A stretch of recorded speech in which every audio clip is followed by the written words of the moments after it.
Most people are not aware of it or haven't thought very carefully about it because it doesn't seem to matter to us. This is getting to be so serious that we are reaching a cathartic moment, and I do think it's started. Let's just look at the numbers first. M2 growth peaked at 27% in 2020 and has been slowing ever since. We believe it is closing in or might be below 3% on a year-over-year basis, which doesn't leave a lot of room for growth or inflation unless velocity is really picking up, the rate at which money turns over. And we're in an environment where we do not believe velocity is picking up. If anything, I think individuals and businesses are becoming more concerned and are spending less freely.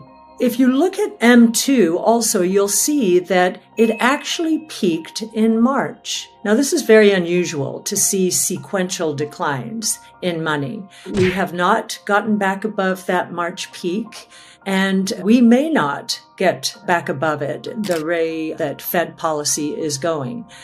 And I think I'd like to build the case a little more here that the Fed is probably making a mistake. I say probably because I have to from a compliance point of view, but I really do believe the Fed is making a mistake.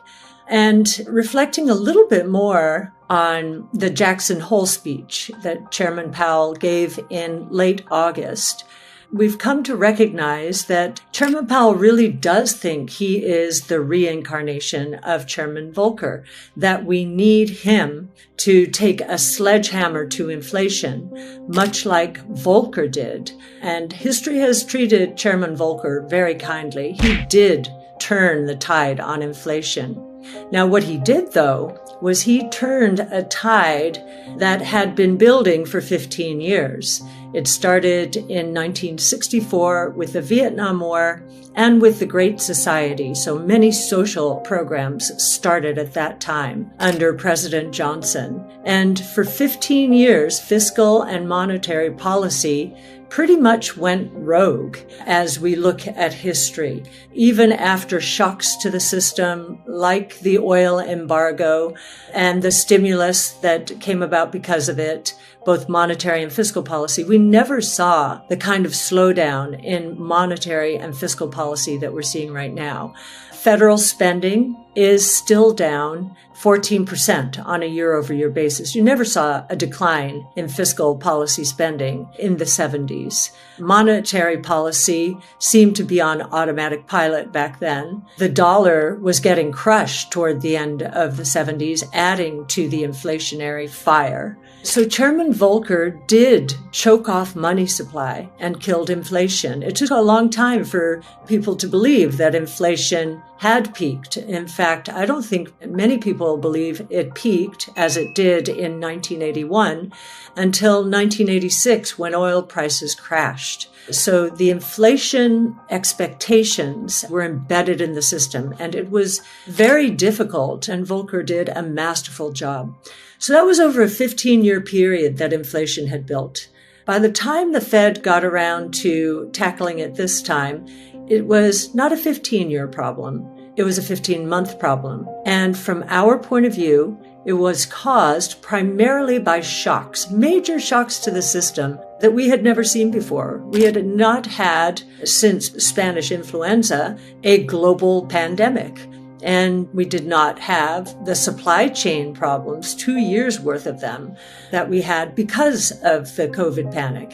And then, of course, we had another shock to top those off, and that was Russia's invasion of Ukraine. So these are shocks to the system.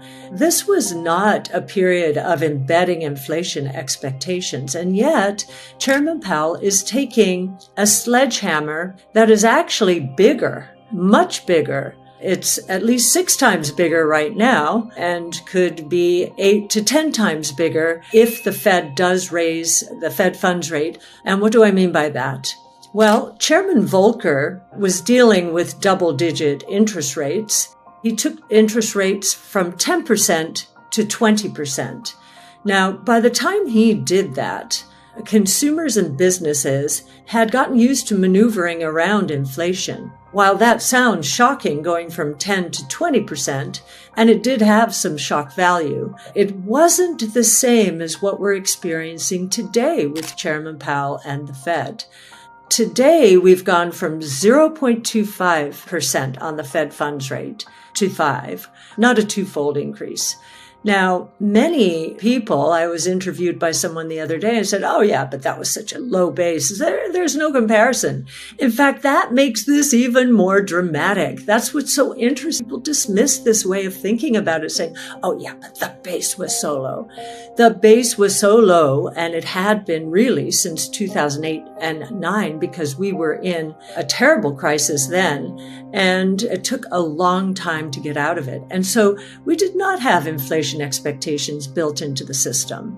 I really don't believe at all. And yet, Chairman Powell is behaving as though what's going on today with inflation is much worse than what Volcker inherited. Starting from a low base is really shocking the system, especially given how long interest rates have been low. So I question the premise of those who say, oh, this is so different. It's such a low base. That's the whole point. It's a low base. This will be a 16-fold increase compared to Volcker's 2-fold increase. Now, we have been expecting serious ramifications, financial and other ramifications, because of this monetary policy. And we've gotten the first one, but most people here in the United States are not aware of it or haven't thought very carefully about it because it doesn't seem to matter to us. But I was in the UK around the time that it had its near Lehman moment. Near Lehman moment means the financial system implosion. Now, what do we mean by that? Well, there is something called LDI, liability-driven investing, and it's where pension funds match their liabilities with assets. So they will, in its pure form, they will match 1-for-1 the amount that they have to pay out to pensioners as they retire.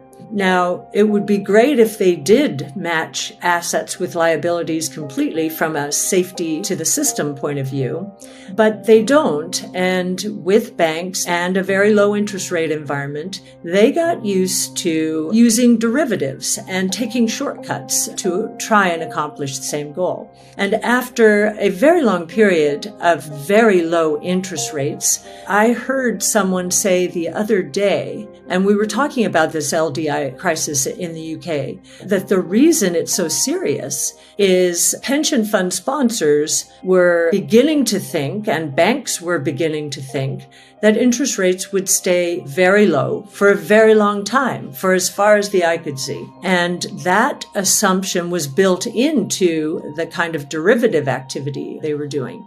No one expected a sharp increase in interest rates. Well, once that happened, pensions began getting margin calls, and they couldn't meet them. And in fact, if interest rates had gone to 8%, and I think they got to 6% over there, if they got to 8%, then according to some of the people close to that situation, whom we have consulted, then the pension system would have collapsed. But it wouldn't really have been the pension system. What really would have collapsed, if the pension funds were not meeting those margin calls, were the banks, the counterparties in this case, for these derivatives. And so the Bank of England had to step in and basically say pretty much the same thing that Draghi said, the chairman of the European Central Bank, in 2011.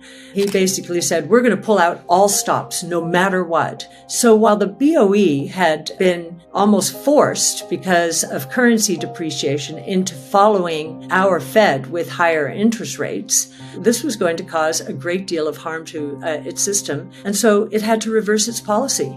So this is another reversal in policy, or it's a bit of a shift in policy. So now all of these pension funds, in collaboration with the banks, are deleveraging. So what do you do if you're deleveraging in an illiquid environment? All markets are experiencing duress today. I think the Fed is a big part of that. So what do? You sell the most liquid assets. What are those? Those are government bonds. And so we're seeing U.S. government bonds, which are held in pension funds abroad, being sold, even though deflationary pressures are mounting all over the place. We think this is a bit of a financial crisis, and we think we'll see it elsewhere as the Fed continues to raise interest rates, as it seems want to do. Certainly this week was full of speeches from all the Fed members reminding everyone that they're going to take interest rates up until we get to 2% inflation. By that time, I think they will have been deleveraged and will be past the maximum pressure associated with this guilt trip. We're seeing other changes. We've seen China intervene to limit the weakening of the yuan. We've seen Japan doing the same.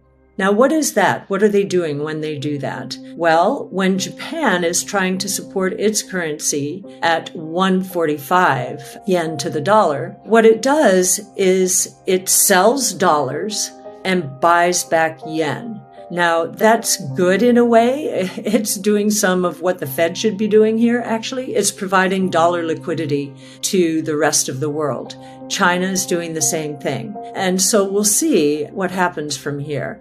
I think this is getting to be so serious that we are reaching a cathartic moment. And I do think it started with the guilt trip. And the Fed has acknowledged that there are international ramifications to what it is doing, but it is thinking first and foremost about the U.S.